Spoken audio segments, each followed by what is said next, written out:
श्री स्वामी समर्थ. जय जय स्वामी समर्थ. स्वामींचं नाव घेऊन मी या व्हिडिओला सुरुवात करते. यंदा 16 मे 2026 म्हणजेच शनिवारी आली आहे वैशाख अमावास्या.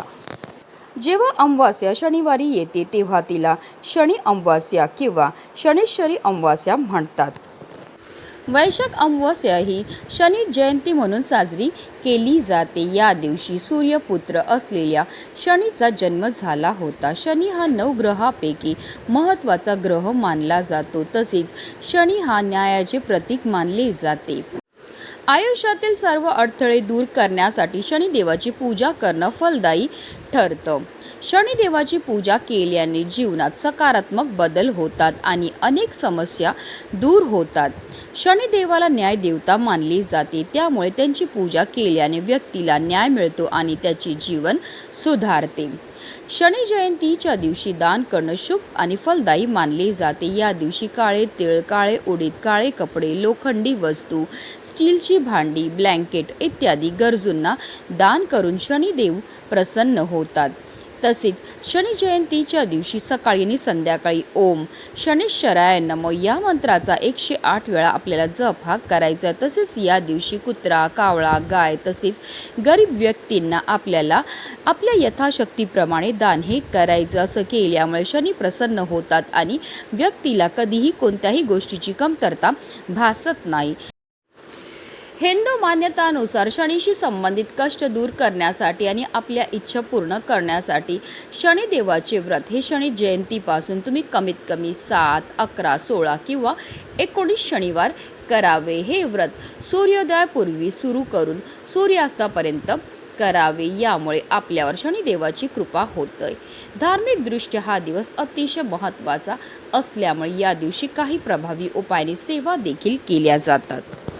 आणि म्हणूनच आज शनी अमावास्येच्या दिवशी तुम्ही काही नाही केलं तरीही चालेल, पण प्रत्येक आईने आपल्या मुलांच्या उज्ज्वल भविष्यासाठी मुलांवरनं उतरवून टाका ही वस्तू उतरवून टाकल्यामुळे आपल्या मुलांच्या आयुष्यामध्ये असणारी सर्व दोष, विघ्न, संकट तर दूर होणार आहेत, पण त्यांची प्रत्येक क्षेत्रामध्ये भरभरून अशी प्रगती होणार आहे. तर ती कोणती वस्तू उतरवून टाकायची, कोणत्या वेळेत टाकायची, त्याबद्दल सविस्तर आणि महत्त्वाची अशी माहिती मी तुम्हाला या व्हिडिओमध्ये देणार आहे. तर व्हिडिओ पूर्ण पहा आणि जर तुम्ही माझ्या चॅनलवर नवीन असतील तर चॅनलला सबस्क्राईब करा आणि शेजारी बेल आयकॉनसुद्धा प्रेस करा, जेणेकरून तुम्हाला माझ्या नवनवीन व्हिडिओचं नोटिफिकेशन हे मिळत राहील आणि तुम्ही एक पण व्हिडिओ मिस करणार नाही. आणि कमेंटमध्ये ओम शनीश्वराय नमः लिहायला अजिबात विसरू नका.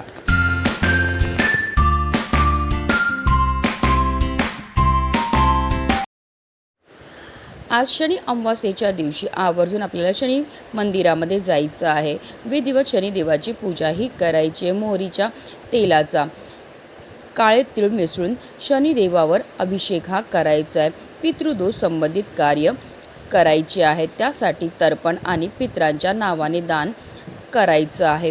या दिवशी शनिदेवाला निळी फुलं अर्पण करायचं आहे. शनी चालीसा किंवा शनी स्तोत्राचे पठण करायचे आहे.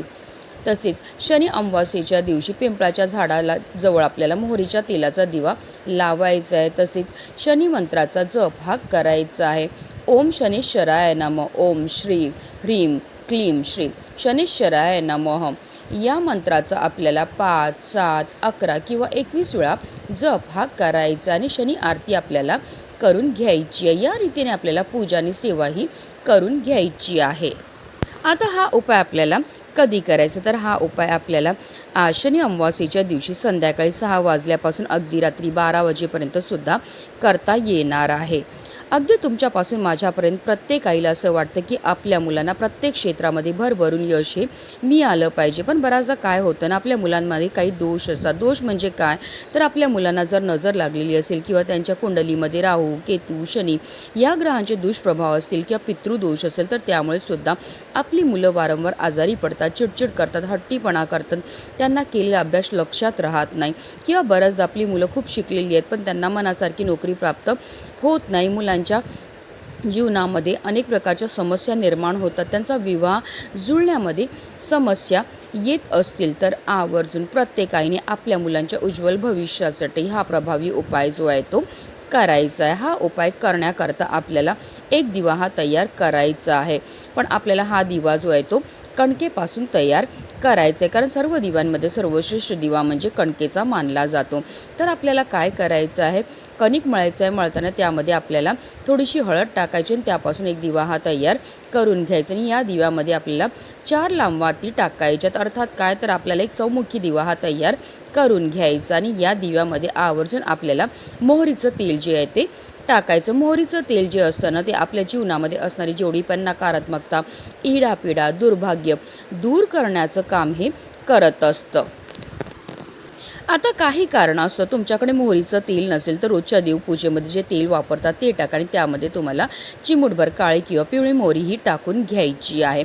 आता आपल्याला एक प्लेट घ्यायची, त्या प्लेटवर आपल्याला मूठभर तांदूळ ठेवायचे. त्या तांदळावर आपल्याला चौमुखी दिवा जो आपण तयार केला आहे तो प्रज्वलित करून ठेवायचा आहे. आता आपल्याला मुलांना आसनावर बसवायचं आहे आणि त्यानंतर आपल्या उजव्या हातामध्ये 5 काळे उडीद आणि 5 काळी मिरी घ्यायची आहे. आपल्या मुलांच्या डोक्यापासून पायापर्यंत 7 वेळा आपल्याला त्या उतरवून घ्यायच्यात. या दोन्ही वस्तू आपल्याला ज्या त्या दिव्यामध्ये टाकायच्यात. आता हा दिवा आपल्याला घ्यायचा आणि आपल्या मुलांवरनं म्हणजेच घड्याळाचा काटा फिरतो त्याप्रमाणे आपल्याला गोलाकारमध्ये 3 वेळा हा दिवा जो आहे तो आपल्या मुलांवरनं उतरवून घ्यायचा. उतरवताना आपल्या मनामध्ये सकारात्मकता असावी की हा उपाय केल्यामुळे माझ्या मुलांच्या आयुष्यामध्ये असणारे जेवढे पण संकट आहेत, दोष आहेत, ते दूर झालेले आहेत आणि माझ्या मुलांची मोठ्या प्रमाणामध्ये प्रगतीही झालेली आहे असं तुम्हाला बोलायचं आहे. आता जर तुम्हाला एक मुलगा असेल तर तुम्हाला एक दिवा तयार करायचा. आता तुम्हाला 2 मुलं असतील तर 2 मुलांकरता वेगवेगळे 2 दिवे हे तयार करायचे. एका मुलावरनं उतरवलेला दिवा जो आहे तो तुम्हाला दुसऱ्या मुलावरनं उतरवता येणार नाही. आता हा दिवा उतरवल्यानंतर लगेचच आपल्याला घराच्या बाहेर जायचं आणि एखाद्या झाडाखाली नेऊन हा दिवा जो आहे तो ठेवायचा आहे, जेणेकरून तिथे असणारे पक्षी, कीटक हा दिवा खातील. हे सुद्धा आपल्याकडनं केलेलं एक प्रकारचं दान असतं. हे दान केल्यामुळे आपल्यावर शनी महाराजांसोबत माता लक्ष्मी तसेच आपल्या पितरांची भरभरून कृपाही होत असते. तसेच तुमची मुलं जी आहेत ती नोकरी किंवा व्यवसाय किंवा शिक्षणानिमित्त घराबाहेर असतील तर हा उपाय कसा करायचा, त्यांच्या फोटोवरनं तुम्ही हा उपाय करू शकतात की अगदी मुलांना व्हिडिओ कॉल करा आणि त्यांच्यावरनं हा उपाय जो आहे तो तुम्ही करू शकतात. अमावास्येच्या दिवशी हा उपाय करण्याला विशेष महत्त्व हे दिलं जातं. हा उपाय केल्यामुळे आपल्या मुलांना लागलेली जेवढी पण वाईट दृष्ट असेल, नकारात्मकता असते, इडापिडा असते, ते निघून जाते आणि आपल्या मुलांची चहूबाजूने प्रगती ही व्हायला लागते. म्हणूनच व्हिडिओ जास्तीत जास्त लोकांपर्यंत शेअर करा, जेणेकरून प्रत्येकाच्या मुलाच्या आयुष्याचं कल्याण हो हीच मनामध्ये इच्छा. श्री स्वामी समर्थ. जय जय स्वामी समर्थ.